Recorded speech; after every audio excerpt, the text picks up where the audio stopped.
Hi everyone, it's Don and I hope you're having a fantastic day. Well, I hope you can see me because it's a pretty bright day out there and I got this overhang on my balcony. But I just had to talk to you about how some of the Caribbean islands, well, one in particular, is changing how you get there and requiring you now to have a passport.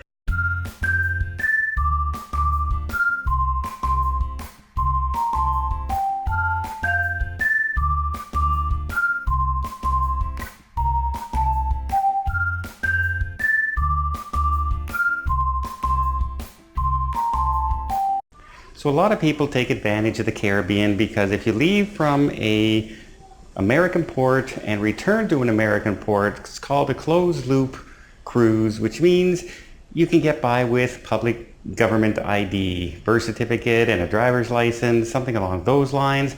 You don't need to travel with your passport.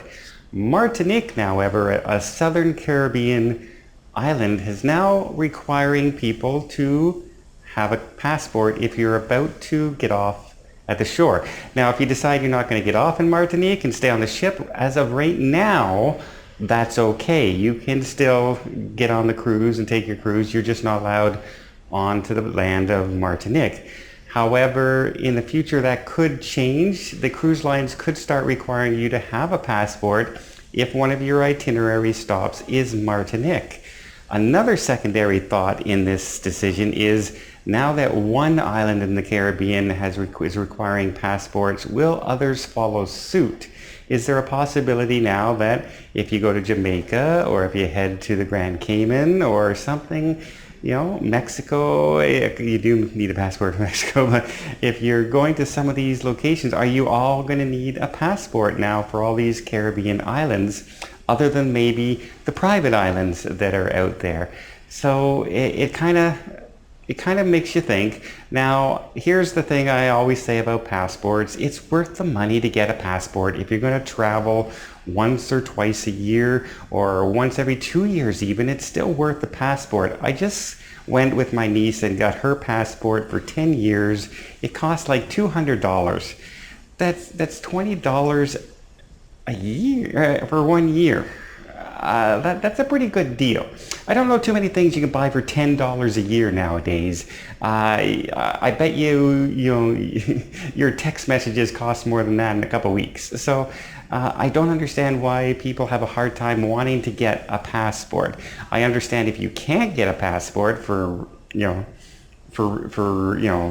legal reasons or marriage reasons or something like that.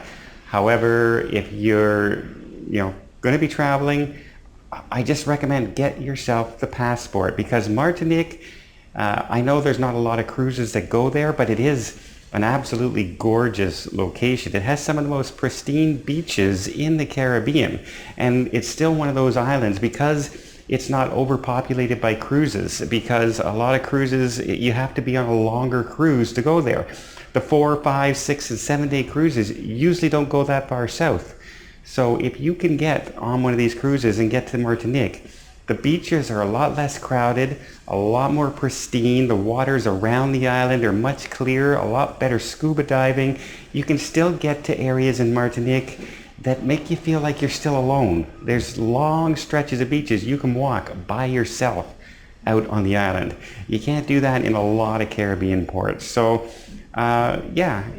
this could be the start of a new trend. So if you're thinking about traveling anytime future, still highly recommend get yourself that passport, because you don't want to be 2 months from your cruise and all of a sudden some island, Jamaica, comes out and says, by the way, you need a passport now. And now you're scrambling for a passport. Why not just get one now? So I hope you liked this update. If you did, please give it a thumbs up. If you want to see more tips, more tricks, more travel vlogs from around the world, hit that subscribe button. Until next time, have yourself a safe and a great vacation.